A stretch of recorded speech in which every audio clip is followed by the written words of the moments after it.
Oh, hey there. Every reviewer has a type of game that is their Achilles heel.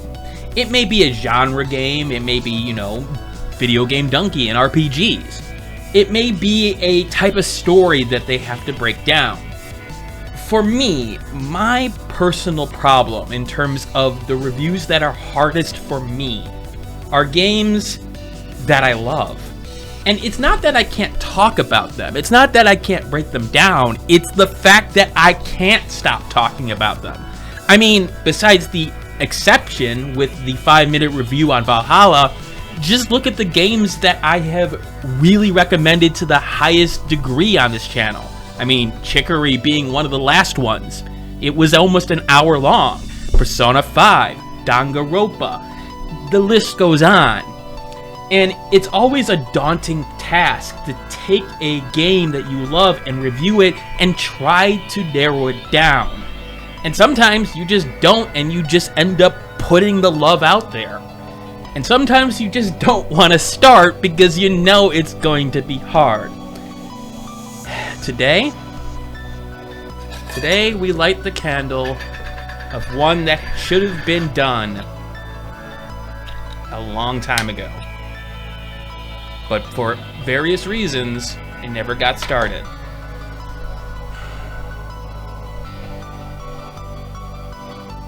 It's time for Virgo. Virgo vs. the Zodiac came out on December 12th, 2019 for the PC, specifically Steam, and cost $19.99.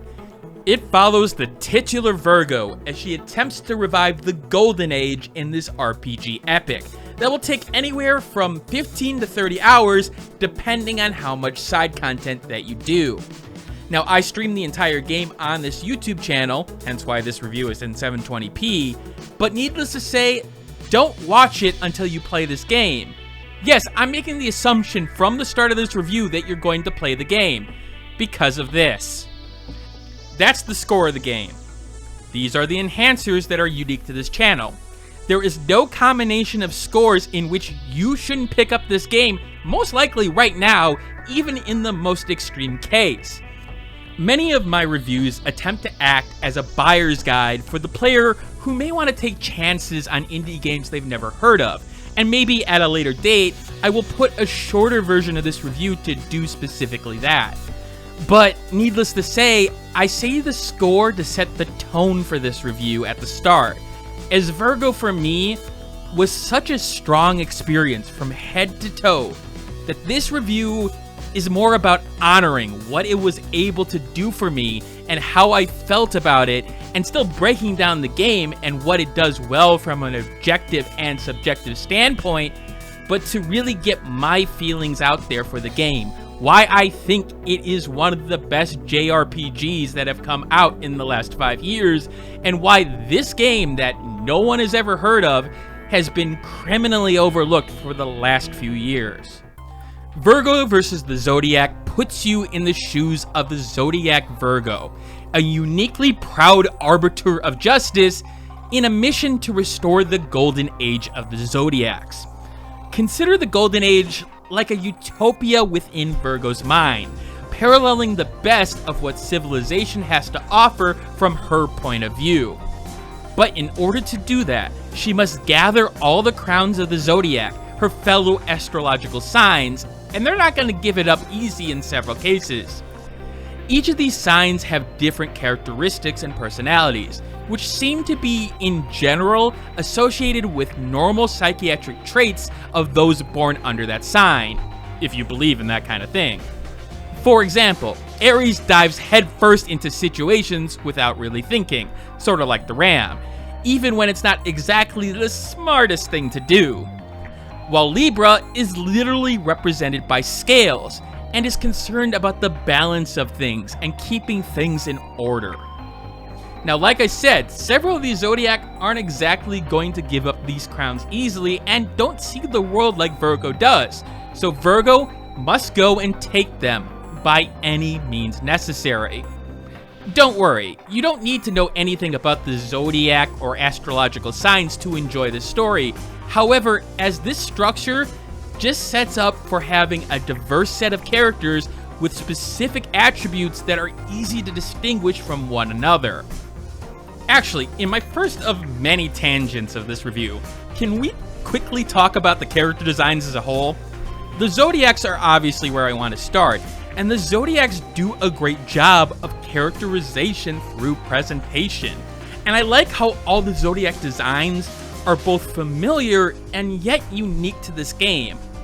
In particular, I like the clever inclusion of certain features, like the scorpion's tail into Scorpio's tie here, and yet that's not just there to add visual flair. The more proper and businesslike nature of Scorpio is presented through the use of that tie. Meanwhile, Aries' rough and tough attitude is signaled through her chewing the gum in her mouth and her posture shown in the dialogue. Even those designs that may not seem to be strictly tied to the Zodiac theme succeed here, such as Aquarius's pirate garb. I mean, honestly, some of her disposition doesn't fit this cheery nature put forth here at first, and yet this design just screams iconic to me, and she ended up being one of my favorite characters just from the design alone. I mean, look at it. How could you say no to that? Okay, back on track. I know what you're thinking based on a description 2 paragraphs ago. Virgo versus the Zodiac may seem very similar to various JRPGs from the get-go. I mean, stop me if you heard this one before. Hero goes on a quest to bring back a world and bring peace to the land. That's not to say that the story structure there isn't effective. There's a reason why it's still used today in games like Dragon Quest XI or series like The Hobbit. Yet, I can understand the hesitancy to play another JRPG with only that description and that description alone. However, that description does not really describe the nature of Virgo's story, despite being true, and you would be remiss to assume that Virgo is like any other typical hero's journey story. Sure, Virgo has elements of those formula. Different nations, and by nations I mean lands ruled over by the Zodiacs, all with different ideologies and wants from their resident, showing the conflict that can arise from beliefs and how local environments can compare to each other. However, Virgo and the Zodiac's story relies on the complexity of Virgo as a character, and how her mission plays out over the entire course of the story, and how you reflect on what exactly you're doing, all through the eyes of Virgo herself. She reminds me a lot of the Paladin archetype at first, someone who puts the law of the world over all others, and is stoic yet super focused in her goals. You get an impression of how she views the world as unclean, how it's been corrupted, and how she feels like it's not only her want to change the world for the better, it's her duty to do so. One of the best ways the game shows how absolute this is with the small interactables she comes across, such as the scandalous pictures of unmatched socks. While the ability to relate to the abomination of mismatched socks may not be as accessible to some of you heretics out there, as mismatched socks are an abomination, what the hell is wrong with you? It's through these small moments that help the player easily understand Virgo's personality and how she views the world. But at the same time, the game is careful in not over-glorifying her views of the world and does not present it through a rose-tinted lens. One of Virgo vs. the Zodiac's biggest strengths from a writing perspective is how it's able to make you question, yet stay sympathetic to Virgo's cause, questioning her actions and if there's a better way to handle it without making you entirely turn on her as a character. It's gonna be a weird comparison, I know, but one of the best parallels that I can make to Virgo is surprisingly Kratos from the first 3 God of War games. Kratos in those games has been wrong, and has a weight of sin on his shoulders that makes you feel compassionate for him. Yet you look at some of his actions throughout the game and wonder if he truly is the monster that he seems on the surface. Granted, that game was a lot more in your face about it. while Virgo's is a little bit more tactical and subtle with the way it handles Virgo's own complexity. Different people who play the game may fall into different sides of the fence when it comes to her character and her actions, some considering her a hero, some considering her a villain, and some will fall right in the middle. That's extremely refreshing for me in the JRPG genre. Yes, sometimes you present a JRPG protagonist as maybe not necessarily the holiest of people, but usually it does sort of undermine itself when it looks at the other side. Virgo is helped by how consistent the game is in the presenting of Virgo from that perspective, almost right down to the last segments of the game. Virgo is what I want out of a protagonist, someone who challenges me, yet keeps me wanting to see more. Nevertheless, Virgo's story and the juxtaposition of her mission versus her true nature wouldn't be what it is without the varied cast of side characters, starting with her sidekick Ginger. Ginger is a cookie. Yes, a cookie that was created for the sole purpose of being thrown into a volcano along with the Zodiac crowns to help bring back the golden age of the Zodiacs in a way.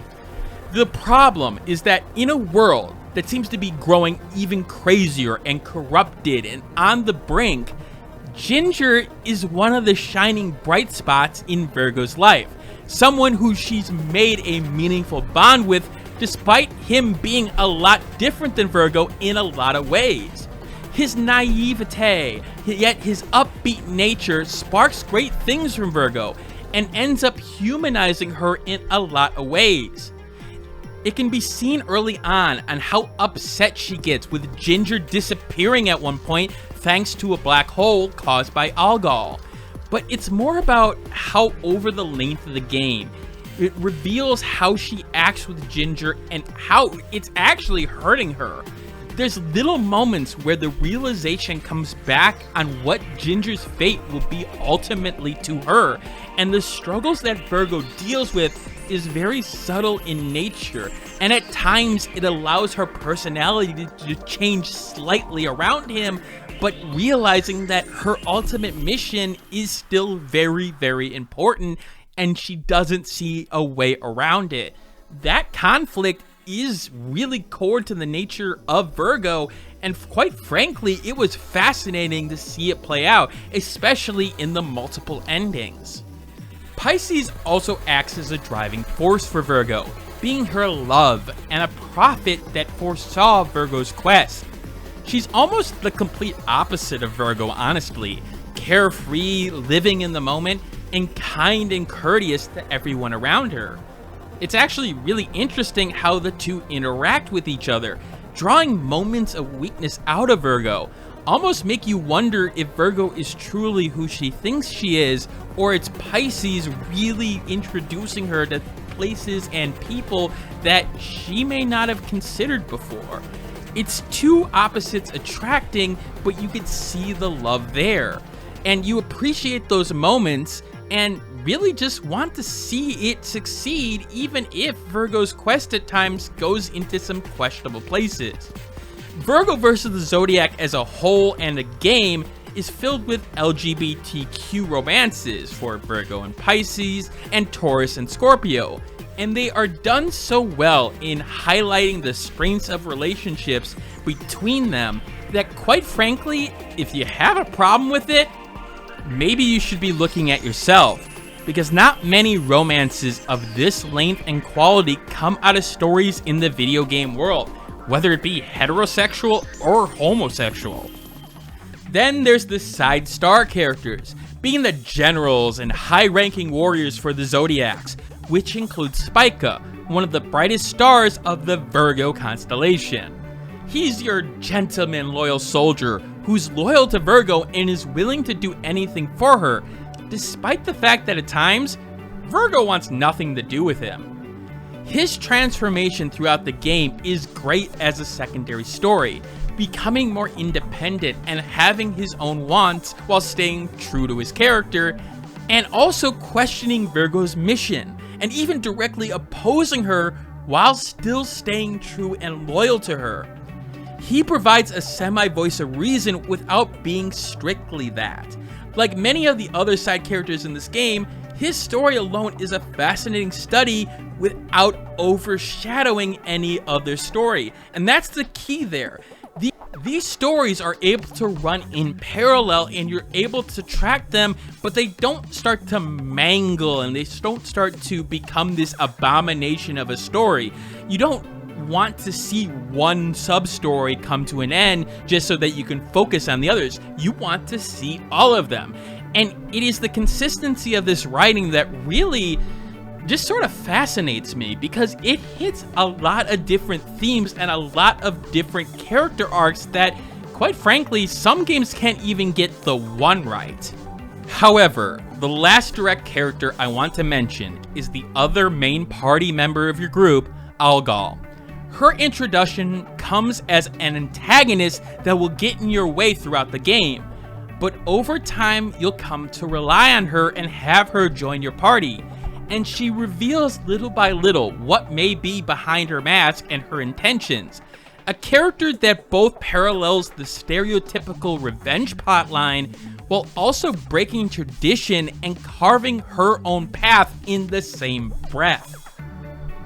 Of all the stories I'd love to see continue, Algol's is probably the one I'd be the most interested in, almost following between some weird amalgamation of Kefka from Final Fantasy VI and the aforementioned Kratos from God of War. Yes, I know, Virgo fans, I may be stretching on that analogy, but it's her whimsical yet joking nature that overshadows her plot of revenge, while still seeming like an absolute worry to possibly have to deal with, but on top of how relatable she becomes, that really hits on all cylinders with her story here.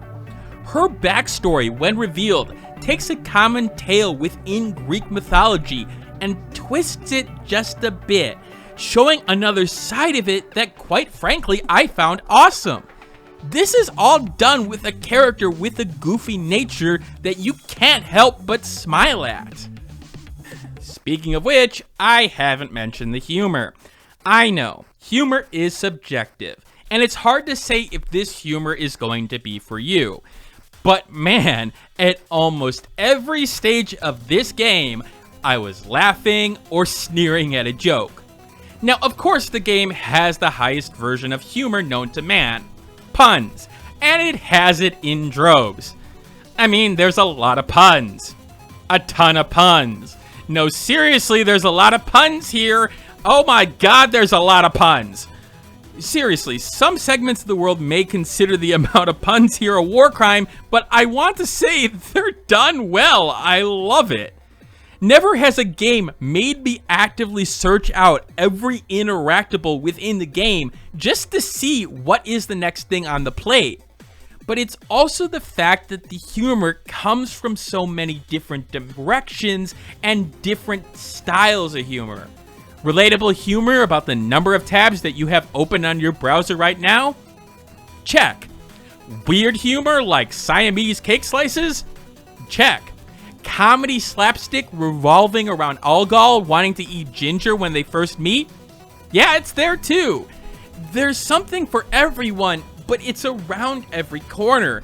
And if you watch my stream, I'm laughing or just like, oh, and just trying to take in the humor that's there. There are times where I just go into a belly laugh just because of what the writing here is.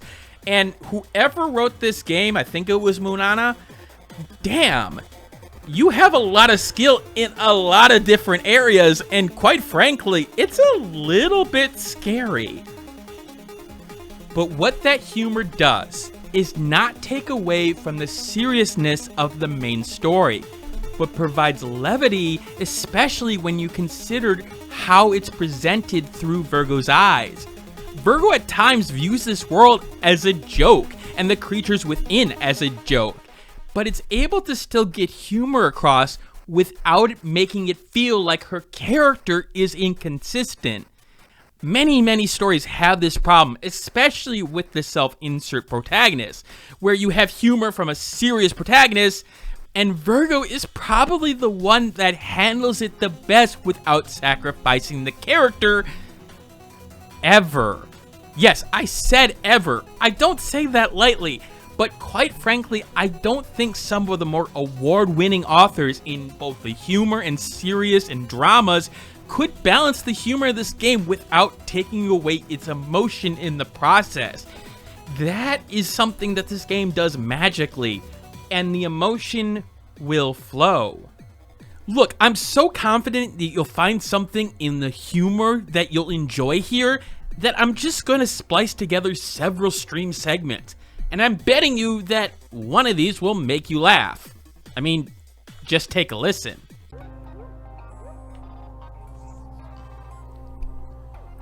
Hey look, it's our friends!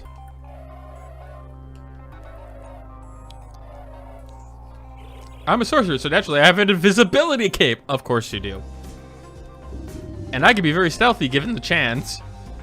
I told you two not to follow me. Not before I snatch some chocolate bars.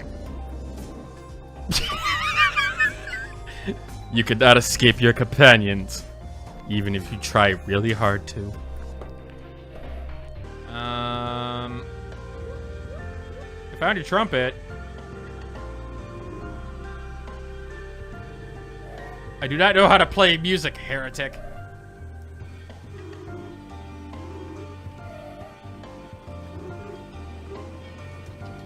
You open the instruction manual. Play the trumpet for literal children. I'm liking where this is going. First, ask your parents for permission to play the trumpet. Second, it's time to tune the trumpet, but pressing the appropriate, you can shift the octave.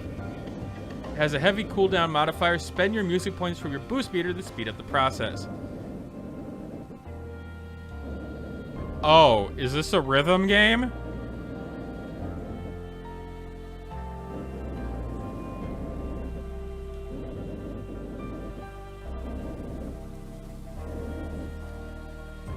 Sure.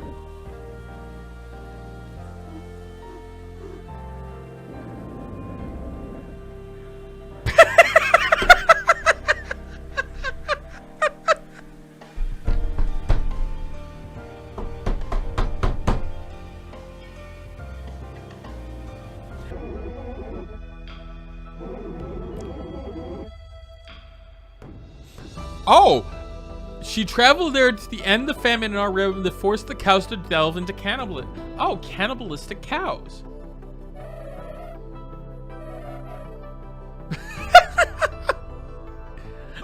Game, I'm appreciating the fact that you're so straightforward.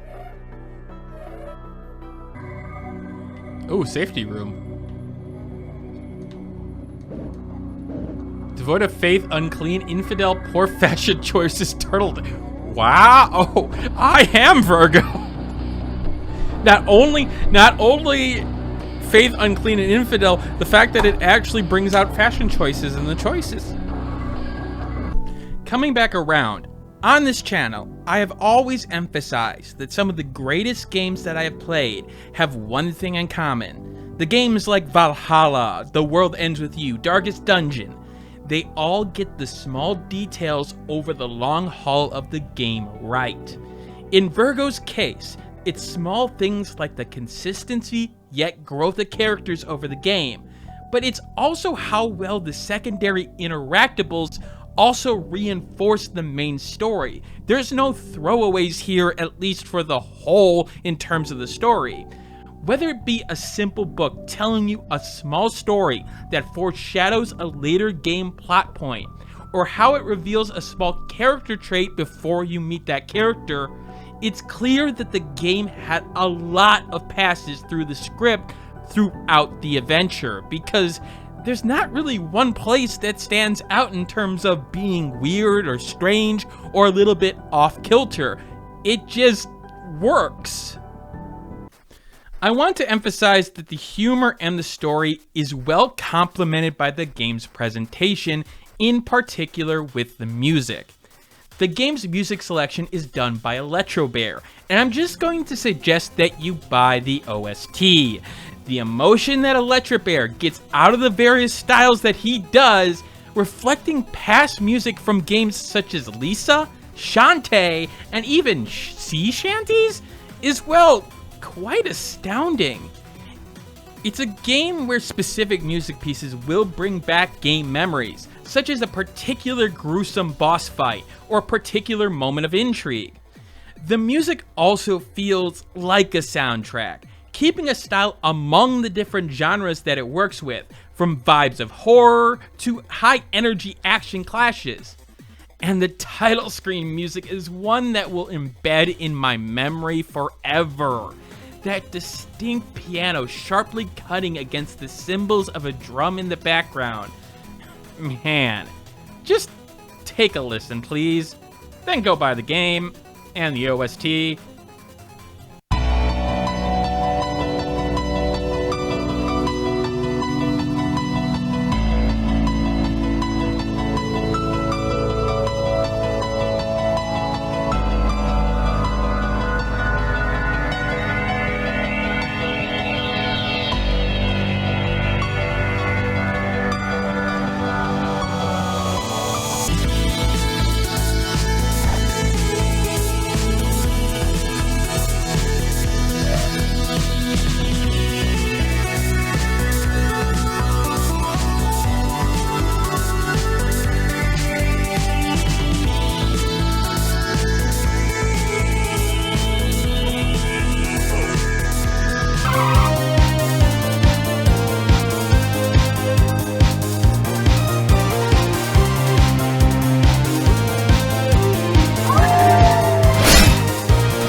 With having talked about the music, let's transition to the visual presentation as a whole, because it's nothing to overlook here.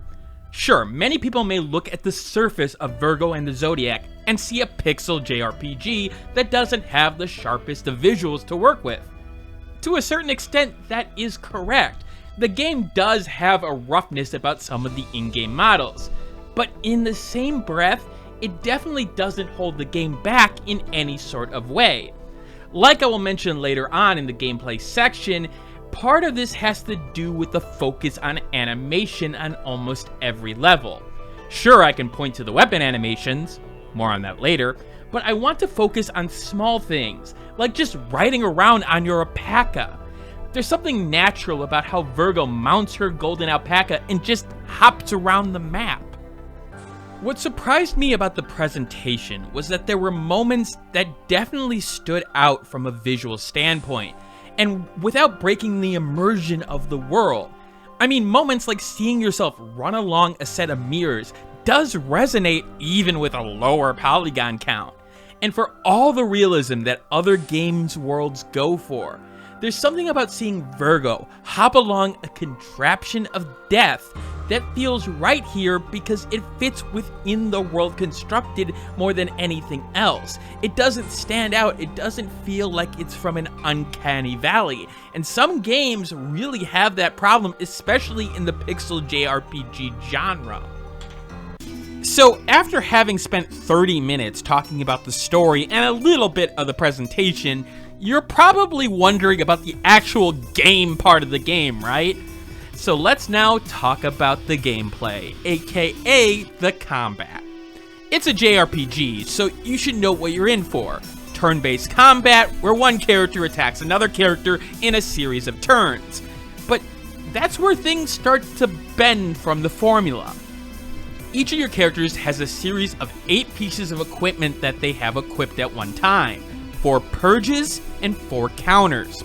Consider the purges your main weaponry in the primary section of battle.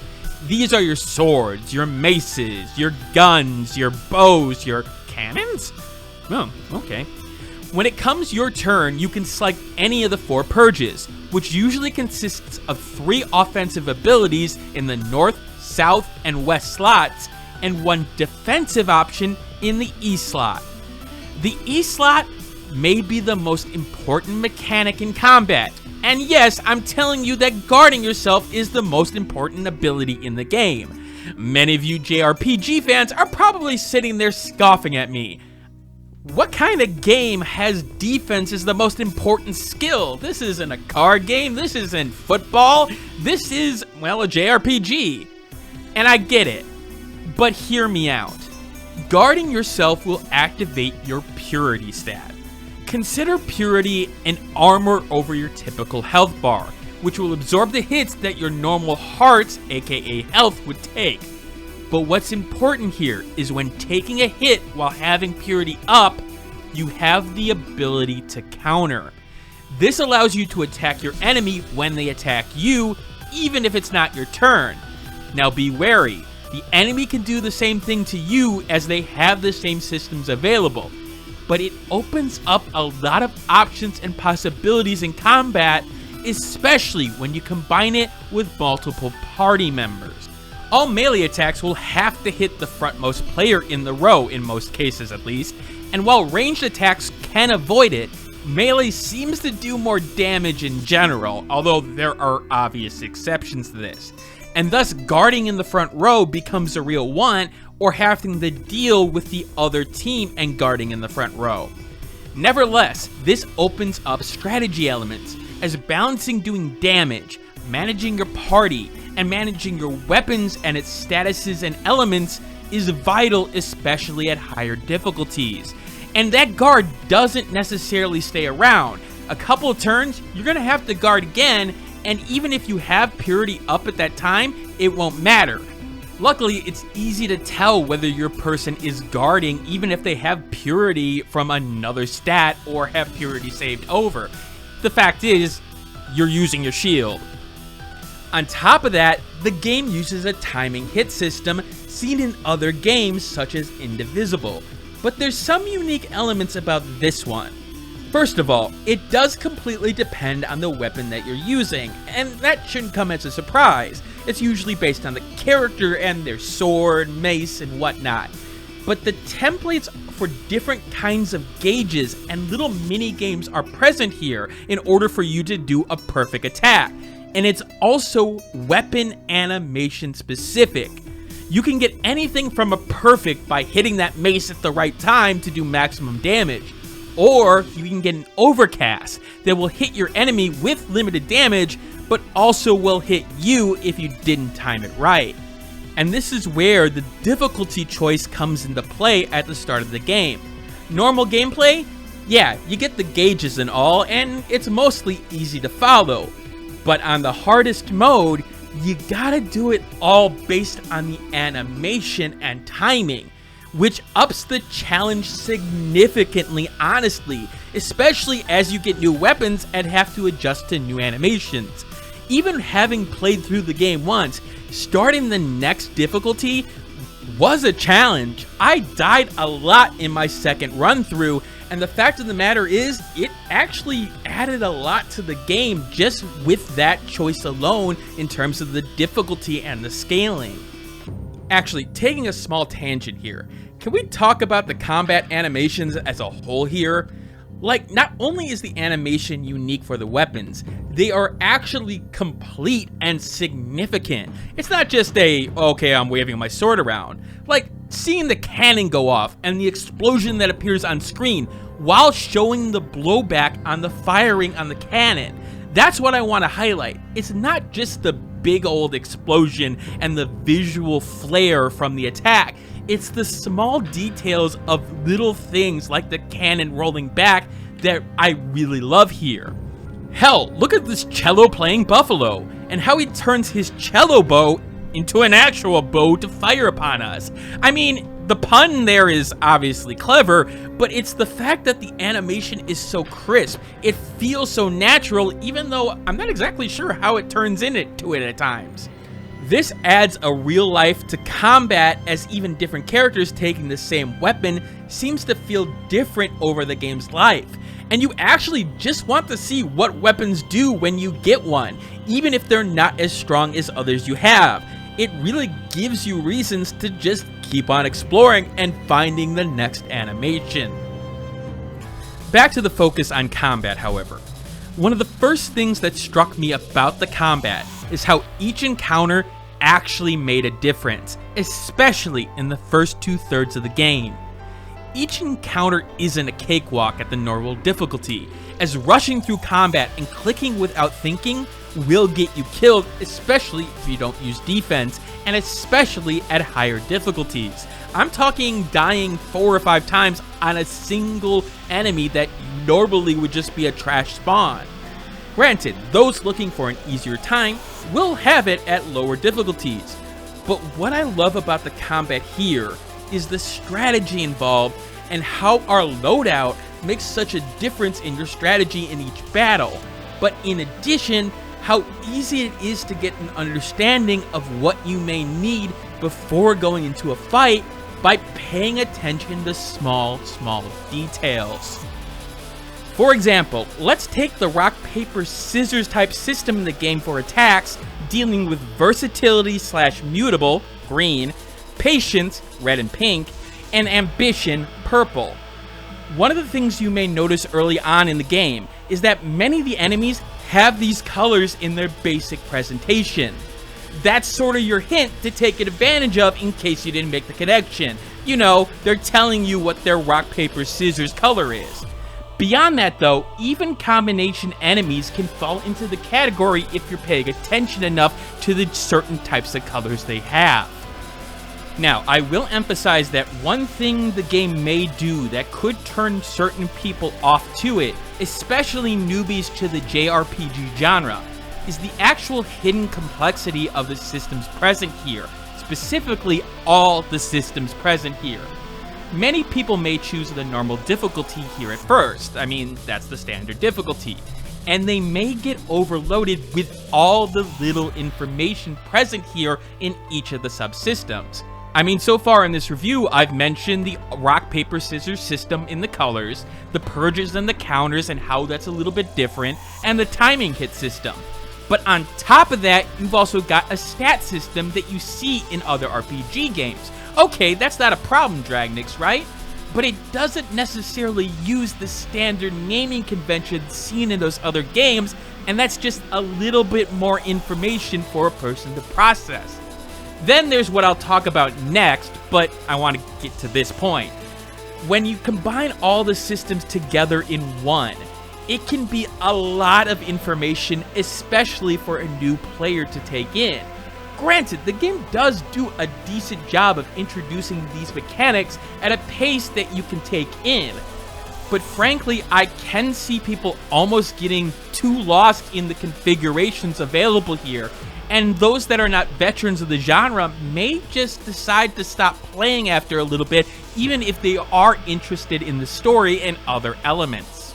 But I would say to those players who are possibly getting a little lost in the game, or those who are a little bit inexperienced in the JRPG / strategy genre, give it a little time, because the game does give you a couple of tools that you can rely on over and over again, especially with some of the complexities of these systems.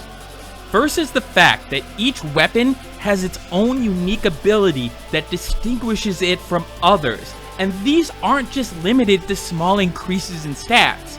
Sure, you may get a bow that can up your speed after several hits with it, or a counter that hits all enemies for some damage and heals you a tiny bit. But you also get weapons that may set up your next hit with guaranteed crits, or weapons that will do massive damage right now while debuffing your character in a certain attribute.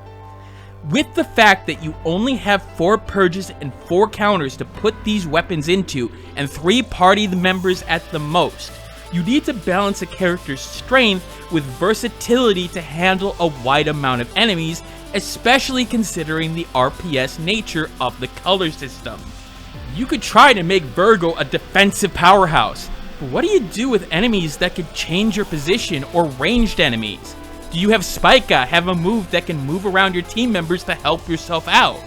Do you make Algol hingent on both Spica and Virgo, healing her and literally becoming a glass cannon?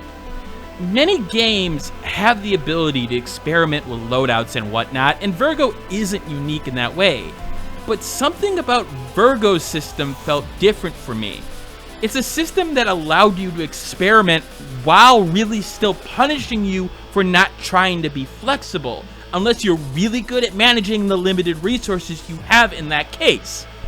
At the normal difficulty that I beat the game at on my first attempt, I thought it was fairly balanced. Well, mostly balanced. Virgo does have the same affliction that many JRPGs do, that doing side quests and grinding can make you feel overpowered in the mid-late game. Granted, that has the other side of the coin of allowing you to still face threats even if you're not as much of a strategy person. But I will admit that even though I was still getting challenged in the late game, I was definitely having less problems in that portion than I was having at the start. That logic, though, does not apply to the highest difficulty. The highest difficulty is still a challenge in the mid to late game of that part of the game. In addition, it also helps that you can keep certain weapons with effects that you got in the early game to be still useful with an upgrade system. Even with you finding more interesting weapons and powerful weapons along the way, there may be a particular weapon that, yeah, I want to keep using. However, that upgrade does expose one problem. There are certain effects, especially early on in the game, that can really be abused. The counter stomp in particular, the ability to stun all enemies on a success, can really be a godsend even against some of the bosses of the game.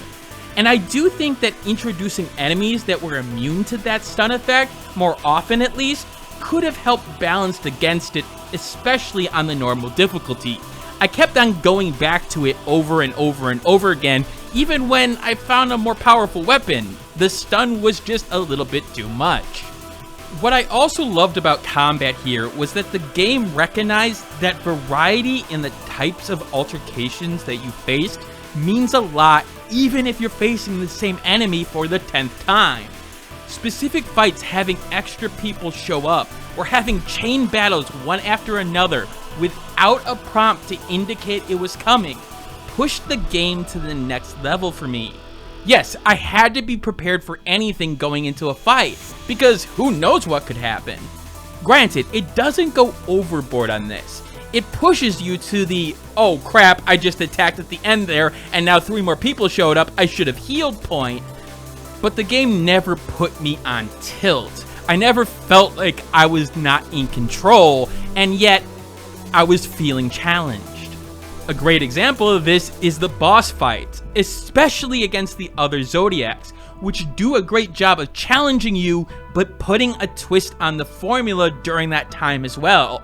For example, the fight against Capricorn has a turn limit restriction on it, which forces you to be more aggressive despite the game having beating into you that defense was the key, but also realizing that in that fight, defense is still effective even in a rush scenario. The game teaches you things without actually being explicit about teaching you. Gee, that seems like good game design, don't you think? Or how about the Taurus and Scorpio fight, where you switch between 2 parties and 2 fights going on at once? While not every boss fight has a gimmick like that, they serve the greater purpose of what I think a boss fight should do, testing the player and what they've learned, while seeing if they can adapt to a new situation as well. Beyond combat, you do have slight exploration in the game, but compared to others in the genre, it isn't as expansive, at least from a size of the map sort of deal. There's also not as many side quests as a whole that I would typically like, but with the game's focus on the main story segment and the interactables that I mentioned in the story segment, I didn't find that to be that big of a problem. The game does a good job of mixing secondary content to help keep the variety going. Sure, I could easily point to the shmup sections of the game when you're traveling to the new world, which are competently done and don't really stand out in the big picture, but provide a good relief after a boss fight or 2, and just allows you to almost settle out of the RPG battling for long enough. Now granted, it still affects the RPG battling. This is where you're going to get some of those upgrade points for those, upgrade systems that I mentioned before. But there's also small mini games you run across that are just there for a little bit of fun, such as an alpaca throwing challenge that really confused me at first, but got the hang of it, to betting on enemies battling each other in a festival. Yeah, most of the side content that's there does the job. Most of it.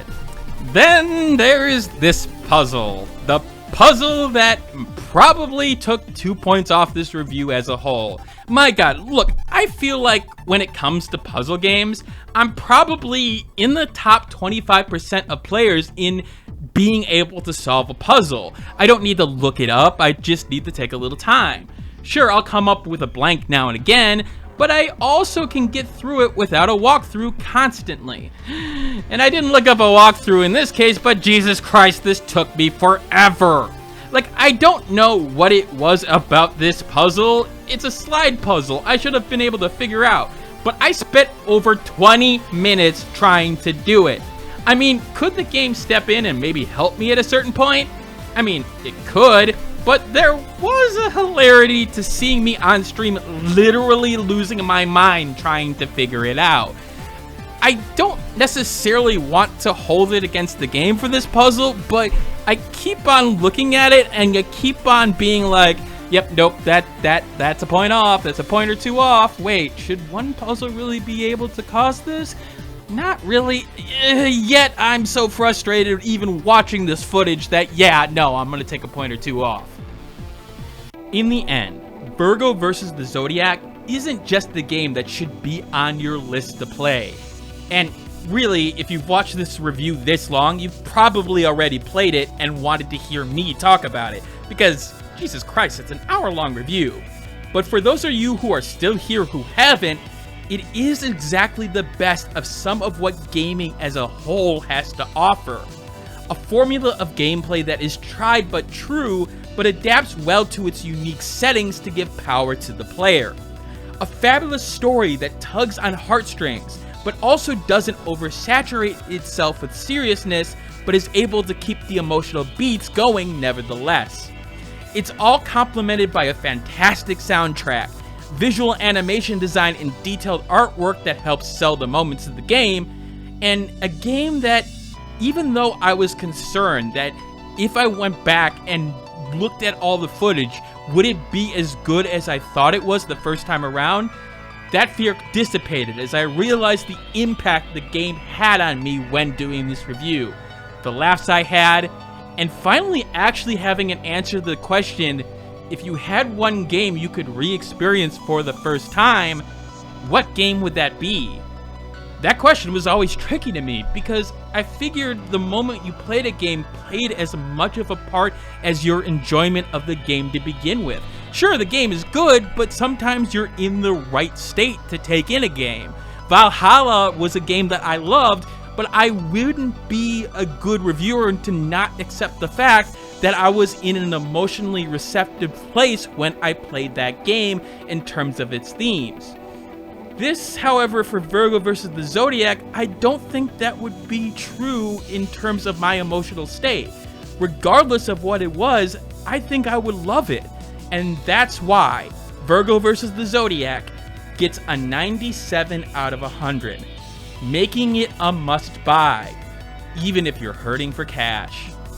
That, however, does not take into account my enhancer system, which takes the more subjective elements of games and matches a game to you.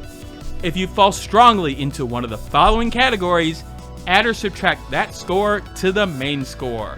If the first digit of your score changes, refer to this chart to see if the game falls into the buyability rating for you.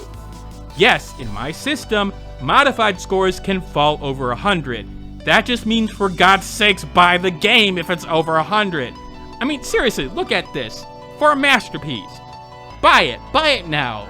Make that a little bit better in terms of making me think that I didn't do a good job in trying to get the name of this game out. When it comes to the games that I love, the games that I absolutely adore, there is a point where I have to do more than just a review, more than just say to everybody, hey, play Valhalla, play Wondersong, play Virgo vs. the Zodiac.